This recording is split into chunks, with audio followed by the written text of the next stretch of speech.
All right, look who we've got here. We've got Tanner Ward, number 84, now riding for the Walton Kawasaki Seven racing team. Tanner, thanks for having a little chat, man, here on Media Day. Well, Chronic Media Day. It's a official photo day for you guys, but yeah, excited to be here. It's when this stuff starts rolling around, that the season's around the corner, and it's always weird for us riders. We go down south, we're kind of always by ourselves, and then I feel like everything kind of happens at once. And, the direct motocross van shows up. Yeah, exactly. We're so it crashes the party. Yeah, we're already like 3 weeks out from the season, and next thing you know, it will be about half a kilometer that way is the podium. We'll be finishing up season. So yeah, that's right. Yeah. All right. Well, okay. Let's back it up first. I mean, you're coming back off of every motocrosser's fear, an ACL, blown ACL. You did it right in front of me, man. Remember that? Yeah, I did it right in front of you. Yeah, it wasn't fun. I remember looking at. You said I heard it pop. Yeah, it popped. All right. So okay, we'll talk about that. I mean, how tough is it to come back from that? How was your winter? Where are you now? How are you feeling? Yeah, I mean, no injuries to easily come back from, but in this particular case, it's a little different. Obviously, with Kawasaki going from the Huber Motorsport team to Walton, I wasn't even in contract. I did not have a contract signed when I was going under the knife, and obviously put my trust into Brett and Mel and kind of knew that it was all going to work itself out, but they had stuff to work on the back end. It's not easy going into surgery that way and knowing you have a really long road ahead of you and what your kind of future looks like. So that part was a little tough for sure, and I think the toughest part for me mentally was when everybody went down south and I was still sitting on my couch like 3 months into rehab and chopping at the bit, right? I mean, had 3 months and he kind of feels good. You're like, oh, maybe I can ride, but you got to think smart. And obviously now we're 6 weeks back on the bike, and as Brett can attest to, the first couple weeks were not good. I was probably calling him every day, asking. He's over there listening. I can see a little smirk on his face, but I was probably calling him every day, saying we need to change this, do that, and it was just. I like to be prepared. I like to know that I'm doing everything I can to be the best I can, but I think in that situation I need to maybe take a step back and let it kind of come to me, which we did. And I mean, now we're 6 weeks, and I honestly feel really good on the bike, and I think going down the road, I've learned a lot from not being down south so early. And it also keeps the fire going, right? It stokes that fire to get back at it. I know I have so much to gain still to be where I'm at to be race ready, but I mean, man, I rode I think I rode 6 of the 7 days last week, and if I did that in May a couple years ago, I'd been shot, and I still just feel hungry, ready to go, and exactly loving every second of it. But I've always loved it. I mean, no matter, I could ride every single day, and I don't think I could get burnt out riding dirt bikes. It's, I think, the other little things of making sure you're doing everything right in the gym, eating. It's all that stuff that I think kind of gets to you eventually. But no, we're in a good spot. Okay, well you're in a good position racer-wise. Like you mentioned, so bad knee, you blew your knee out. You're like, oh my God, what's going to happen? You're in a good, because every team out there is looking for a Canadian who can battle for wins. I mean, without some of the guys, it'd be like, oh my, we have to go south of the border looking. But you're in a position where you are one of those guys. I mean, you proved it last year. By the end of the season, your speed was up there, man. You were flying in the outdoors, right? Like you had to have felt good. Yeah, exactly. It took me a little bit to get the ball rolling last year, but I felt like once it did, we got some testing in the week before Deschambault, and I think it just showed in my results and my comfortability on the bike. Just brought me. Pardon? Nothing. Brought me back up to. Just kind of, I mean, Deschambault was really well for me. I led for a bit, and I ran with Dylan for a while, and I think that's a win in itself last year with how well he was riding and being a rookie. And and then obviously here at Walton, I have had a fun battle with Osborne, and I honestly, when Walton was done, I was like, man, I just wish there was 3 or 4 more, and I think I would have I honestly think I could have got a win by then, and things were going really, really well, but I mean, obviously it was only 9 rounds, and then it was something definitely to build off of last year. I'm happy to be back on green. It's a big decision. Obviously, I had options to go other places, and it was a big reason to be back on the same bike and same program. You can only build off that, right? So, All right. Well, obviously, the big news is you're a big. Like I'm a big vlogger guy. You're a big 450 guy. However, if I were to do this. What's you want to explain this? Brett, do you want to explain this? He's shaking his head. Okay, so there's obviously, we know that Justin Bogle, kind of obviously a big name coming up from the States, the 891 coming up to ride the 250 class, gets hurt. Things have had to been shuffled a bit, so maybe talk a bit about that. What's going on? Yeah, exactly. Like you said, Justin got hurt, and I think it was a week and a bit ago now. The team approached me and just they want to have two instead of going in with 2 450 guys and maybe a 250 guy. It's good to go in with a solid guy in both classes, and obviously with Jeremy, he's a pretty big guy and he's been committed to being on 450 for a while now. And I'll be honest, in the off season, the 250 was a talk anyway, and yeah, it was in the talks a little bit, anyway. and I'm like, no, I'm going to go 450, going 450, and I mean, here we are, 250. I'm excited for it. I hopped on the bike on Saturday, and so it's just a couple days ago, and I was impressed. It's a really good motorcycle. It's and where I'm at on the bike right now, I feel like I've learned a lot in the last year. Maybe have some unfinished business in the 250 class, and it's going to be a tough class for sure going down. It's everyone says it's the premier class this year. Well, let's talk about that. I mean, it is completely stacked. I mean, we have all the same fast guys returning. We're throwing Natsky in there full time. We got you. We got all this kind of stuff.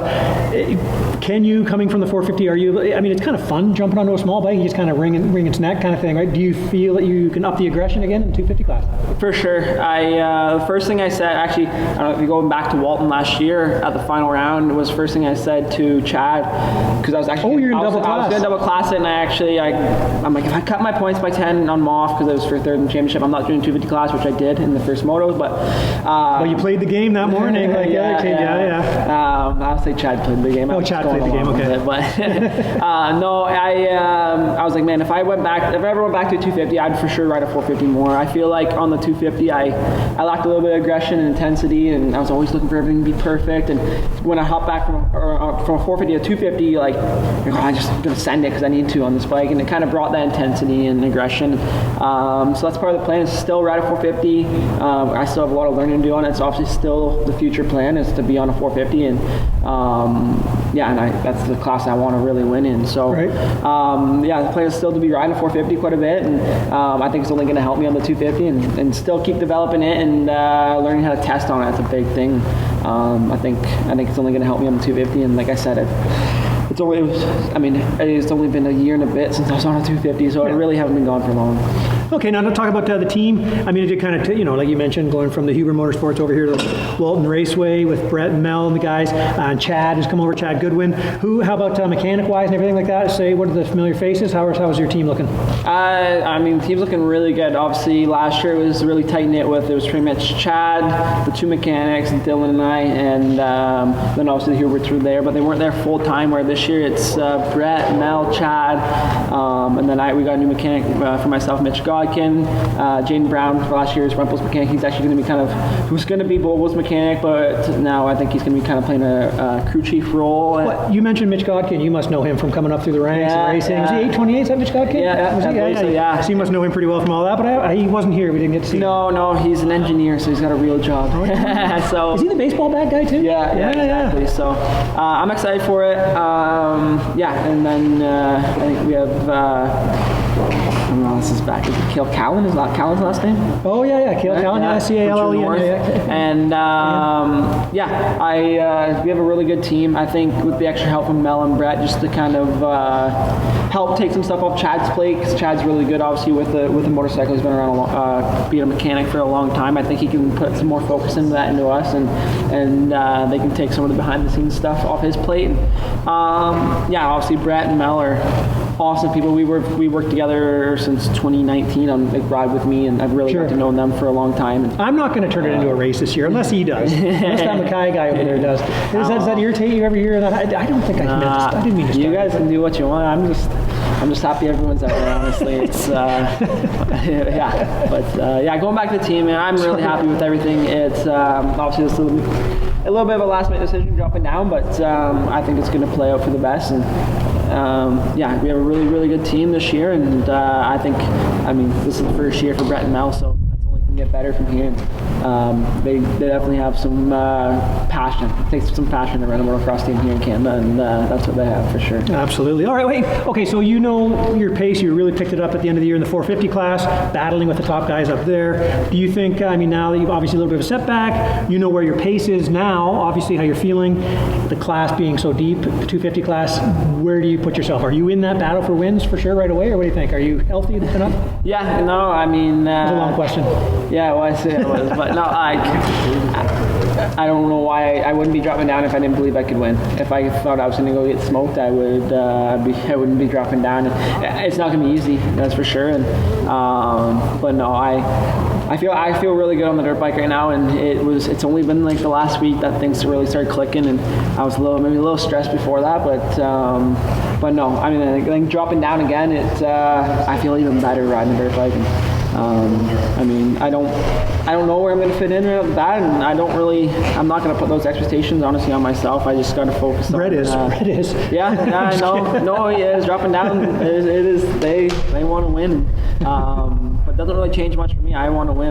Anytime that I've lined up racing the pro, I've wanted to win, and obviously things haven't really gone to plan. And but yeah, I'm not going to put too much expectation on myself. It's just if I can ride the dirt bike, and I know how to, things should fall into place. Nice. All right. Well, hey, it's been fun. Obviously, we've done this. We always joke about that time we did it. It got dark on us at the Minios, and we did it by headlights, doing our interviews and stuff. It's always a great time chatting with you. You guys look great out there today. We had some fun doing the photos, breakfast and lunch, or brunch and lunch. I'm not sure. We had two meals very close together. But no, I appreciate they taking the time. Good luck this season. It's going to be fun to throw another name in there, like we were saying. The 250 class is going to end up being the premier class. It's going to be pretty wild, except for the guy behind the camera there. He's going to want to change things in the 450 class. Jeremy Mackay back there. But yeah, thanks for the chat. Do you know some sponsors? I mean, they're all showing here. But who do you want to thank, Tanner? We'll let you go. The Walton Kawasaki Seven racing team.